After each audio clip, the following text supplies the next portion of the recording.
I read on both the blind math list and the visually impaired programmers list, people sharing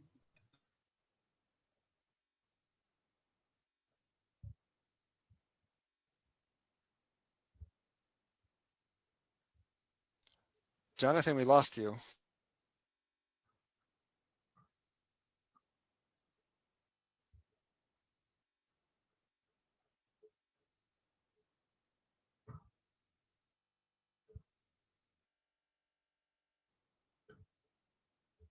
filtering it through my own abilities, perceptions, ambitions, and everything else. And that's why I thought user stories was quite important. And I remembered the story of the Paralympic athlete who had to wet herself because the disabled toilet on the train was out of order, and the fuss she made out of that and the change that's bringing about. And stories are a way of engaging people, and they're a way of having people focus. And in newspapers, there will be some sort of general theme. Write an article about the shipbreakers in Bengal, something I heard about on the radio. But they would interview individuals, and the story would be told in part through the lives of individuals. And I think that that's important because it helps establish a community. And in my split existence between the world of tech and LaTeX and the world of accessibility, I find that they don't know each other well enough. And I see user stories as a way of allowing that communication to take place in a better way. I also sort of see it as a useful deliverable. In many countries, in all countries, there's a national census, which is a count of everybody, and it's also statistical information. And that's really important for the country knowing itself. And in, for example, the United States, it determines budget and congressional representation and other things. And it's one of these really important features of, if you like, social policy. My brother, who's an economist, runs did research in the UK, and the census, the government, the census office, won't allow you access to census data, but they will allow you to run queries on census data. Not arbitrary queries, but sort of properly motivated queries. And that's again another way of getting to know each other and getting to know ourselves. So in some sense, the user stories are the easy thing to do because you just talk to half a dozen people and see what you get. Uh, um, on the other hand, they don't sort of give you the scientific side of things. In politics, certainly in this country, they're quite keen on what are called focus groups, where they try and see how their policies will play out to a group of people. And that's a similar thing in general terms to user stories. The One of the big problems I think we have to deal with as developers is seeing everything as a software problem to be solved, and a software problem to be solved with the technologies we know or we want to use, etc. It's something that brings the reality home is valuable. And the other side of the user story, which I don't quite know what it is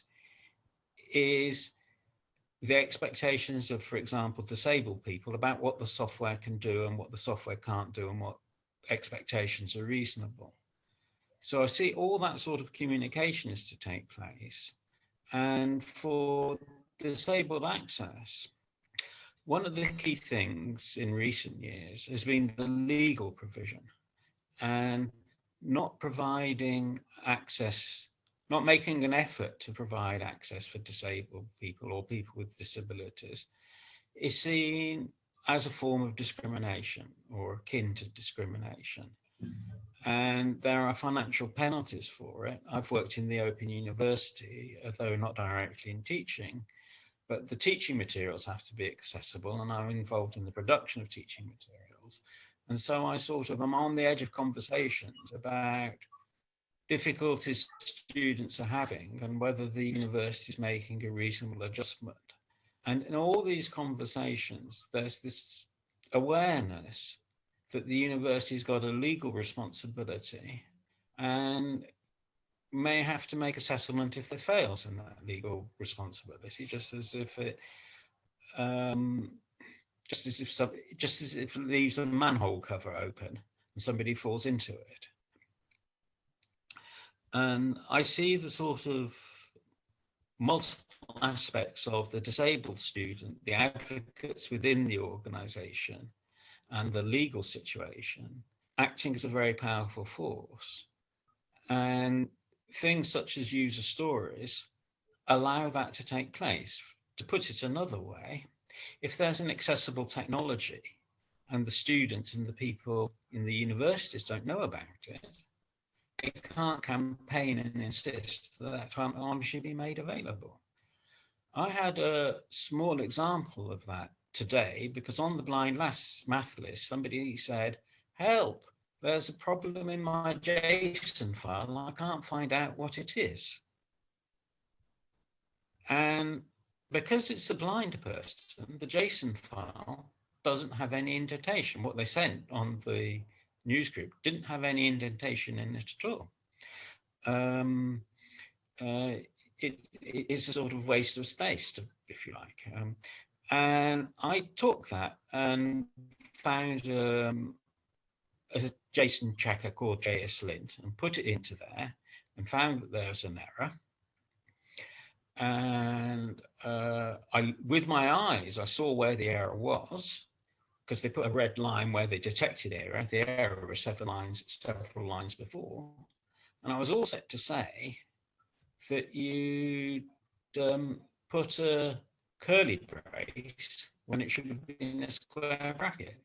But then I realized that that didn't work because JSLint told me it was still wrong.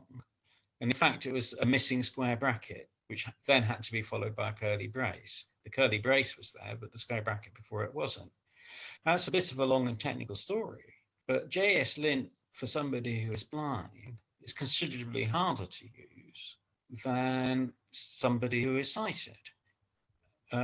It's not totally inaccessible. It does tell you the line number and so forth, but it's a much harder job. And so I see that as a sort of microcosm of, I'm looking for, I don't know, if whenever I buy something and I agitate about buying it and then I buy it, and then for the next 3 or 4 days, I see it for sale all over the place just because I'm noticing it. People that use tech after they've become attuned to it are always noticing the typographic errors. And they can't read a menu without looking at the kerning. So I was attuned, if you like, to some extent to accessibility. And in that incident of JSLint, we can sort of see that as a microcosm, if you like, which is if I create a better tool, it won't help unless it's available to the people that need to know about it. So this dissemination thing is really important. And if people have got a problem, and I'm a developer of JSLint, I won't know about it necessarily unless I'm told it. So this whole thing is quite important. For something like JSLint, you could put it through the online accessibility checkers. I don't know if it passes them or not, but they can't check for whether it's functionally accessible as opposed to technically accessible. And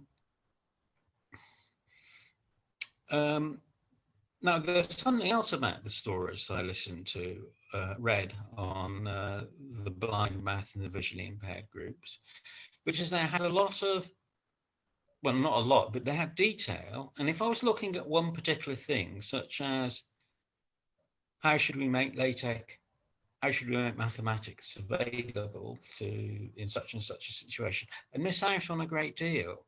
So it's a bit like a doctor who doesn't notice that the patient has a limp when he comes in. The doctor may be coming in for something else, but if the patient's got a limp and hadn't had a limp before, that's something to talk about. There are occasional news stories of some person who just sort of meets a doctor in a sort of innocuous sort of setting, and the doctor says you must go and be checked out for such and such because you've got a sign of it. There's another story that is in the news in this country, which is that a woman whose husband died of Parkinson's disease was at a support group and found that they all had the strange smell that her husband had. It turns out that she could smell Parkinson's to a high degree of accuracy. And that's been turned into a highly effective test apparently now for Parkinson's. So this being observant of things is all part of the stories that the blind math people and the visually impaired people were talking about all sorts of things that they might even take completely for granted. But the sighted people realize